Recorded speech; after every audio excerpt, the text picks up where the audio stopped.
Mundra Baroi road પર hit and રનનો case.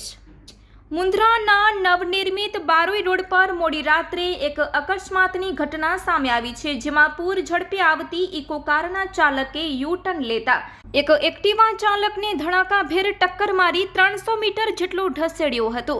આ ઘટનામાં સદનસીબે એક્ટિવા ચાલકનો જીવ બચી ગયો છે। જો કે અકસ્માતની સમગ્ર ઘટના સીસીટીવી કેમેરામાં કેદ થઈ છે।